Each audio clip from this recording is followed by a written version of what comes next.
ano na ang narating mo sa buhay. When I arrived at the airport the other day, there was a sense of relief na nakalanding ng maayos. Tapos pagbaba, the very thing that will greet you is a big signboard na nakalagay, Arrival.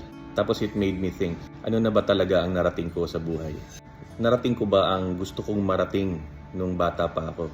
Pero alam nyo, where I am right now in my life, kung ano mang narating ko ngayon, ay hindi talaga parte ng plano ko before.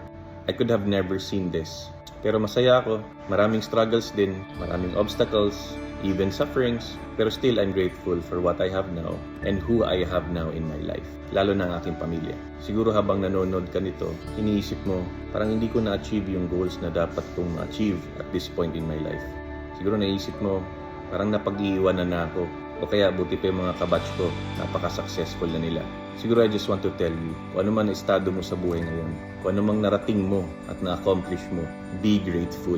Although marami kang pinagdaan ng challenges, marami ka rin namang blessings, even countless of blessings. Yung mga nakilala mo, yung mga kaibigan mo, yung mga natutunan mo along the way, yan, dala-dala mo yan ngayon. And it's up to you kung gagamitin mo itong mga blessings na to to propel your life or being stuck, being frustrated about where you are at in your life right now.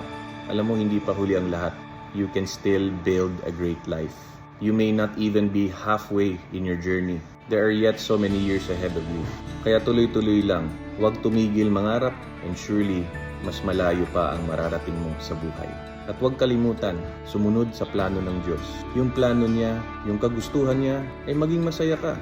As long as you follow His commands, maging mabait sa kapwa, huwag manlamang, and continue to pray to Him and read His Word. Surely, if you are faithful, you will be led to His will. Di man madali sundin si Lord, pero kung ano mang nakikita mo na mararating mo sa buhay, ay mas maganda pa ang plano niya. Kaya manalig and be excited for what lies ahead of you.